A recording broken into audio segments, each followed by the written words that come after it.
Okay, another Thailand coin mga kabarya. Ito yung tinatawag na 50 satang or 0.5 Thailand baht.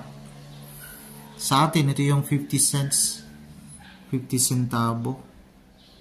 So, ito yung barya sa bansang Thailand. So, now, composition nito is copper plated steel. Plated lang po ito. So, ito yung 50 satang.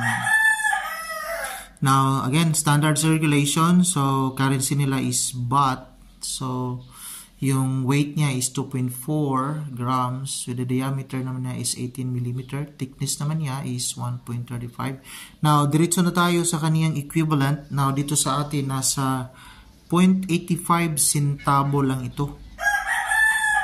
So, hindi umabot ng 1 peso ang value nito, equivalent value.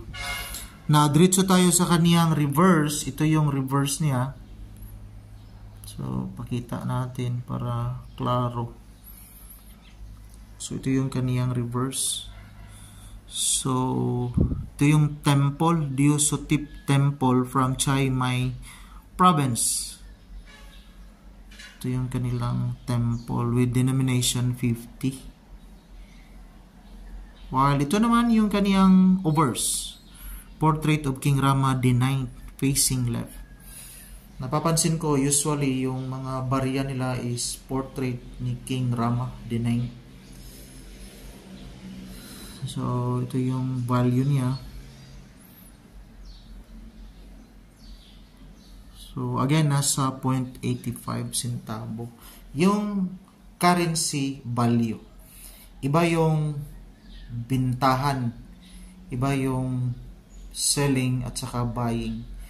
Kasi depende kasi yon sa supply and demand dito sa atin. So, sa mga gustong magkaroon nito pero mahirap makahanap ng mga seller. So, pag may seller na nakaalam na may buyer, so talagang magbibigay yun ng mataas na presyo. Pero pag marami namang supply, so mura lang yung kuha sa ganitong klaseng barya. Mapalad tayo na at least may hawak tayo sa ganitong klaseng barya. Sana pagdating ng panahon, tataas pa rin ng value nito sa mga mahilig na kumulikta ng mga foreign na barya. So, at least may idea tayo sa iba't ibang klaseng barya sa ibang bansa. Para sa susunod, babalik naman tayo sa mga barya dito sa Pilipinas na hawak natin.